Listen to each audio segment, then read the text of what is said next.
Ini kita mau siap untuk berangkat ya. Jadi di sini antri dulu.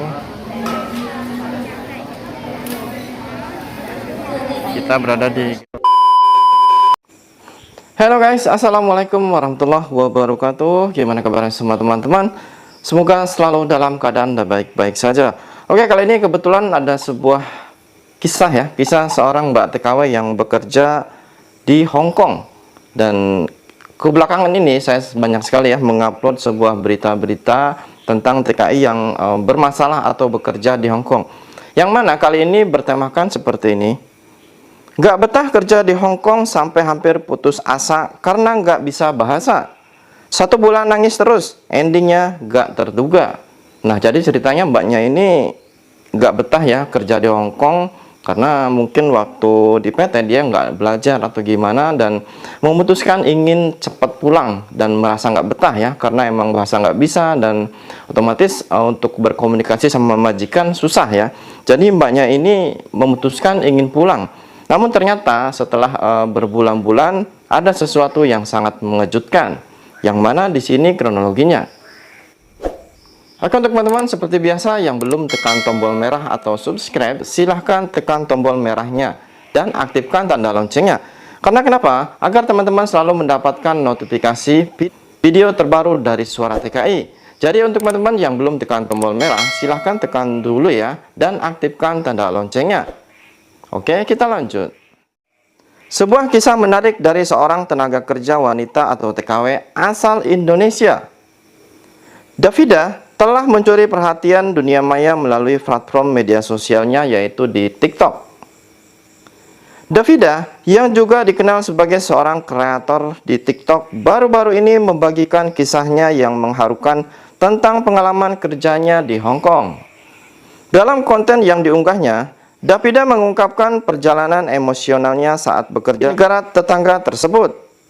Awalnya, Davida merasa kesulitan dan tidak ingin melanjutkan pekerjaannya di Hong Kong. Davida merasa kesulitan dan tidak ingin melanjutkan pekerjaannya di Hong Kong. Nah, karena seperti yang tadi saya omongin, mbaknya ini tidak bisa untuk berkomunikasi ya, dan dia memutuskan ingin pulang ya, karena nggak betah dan tidak bisa untuk ngomong sama majikan. Air mata berlinang menjadi ungkapan kegundahannya karena merasa terpisah jauh dari keluarga di Indonesia. Dia bahkan mengakui bahwa dalam 1 bulan pertama bekerja di sana, tangisannya tak pernah berhenti. Merasa kesulitan beradaptasi dengan budaya baru dan khawatir akan teguran dari majikannya.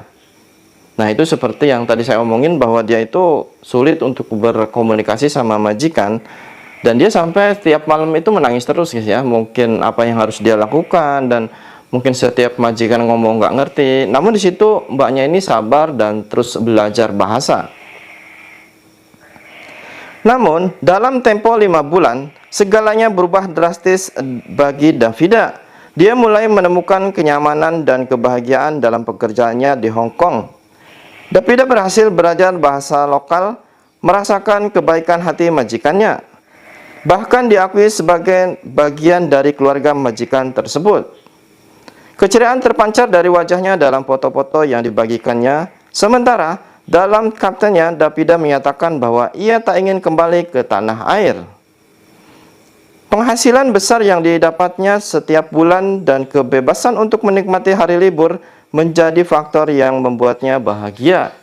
Nah, setelah dia itu menangis terus ya, karena emang tidak bisa untuk berkomunikasi dengan majikan, dan takut mungkin ditegur juga sama majikan karena kan otomatis nggak bisa ngomong.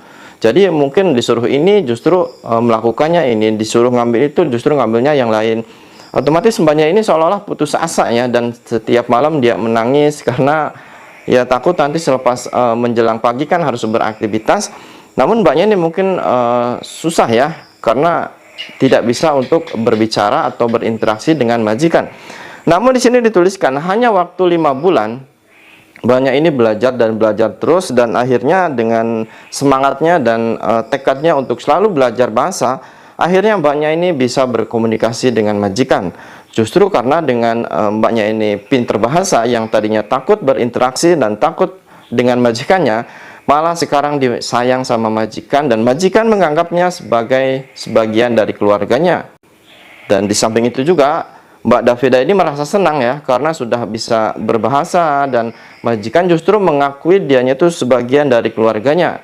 Apalagi dibayar dengan per bulannya itu hampir puluhan juta.